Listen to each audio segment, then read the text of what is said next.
Kapag pinigilan niyo ako, kidnapping ang tawag doon. Anong hayop? Ano? Tama na! Kidnapping? Kami? Ikaw nga itong iniwan ng pamilya mo eh. Pagkatapos mong bugbugin yung anak mo, ginawa mong punching pag-asawa mo. Hayop ka, Yosef. Huwag kang makialam. Wala kang alam!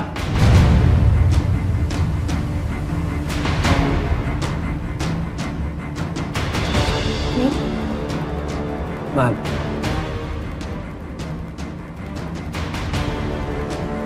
Alam mo namang... Hindi ko sinasadyang saktan ka eh. Tawarin mo na ako. Alam mo, mahal na mahal kita. Hindi ka nang tayo. Sana naisip mo yan nung binugbog mo yung anak mo. Ngayon naman, pati ako. Mahal. Gusto mo sa labas na lang tayo mag-usap. Medyo masikip dito.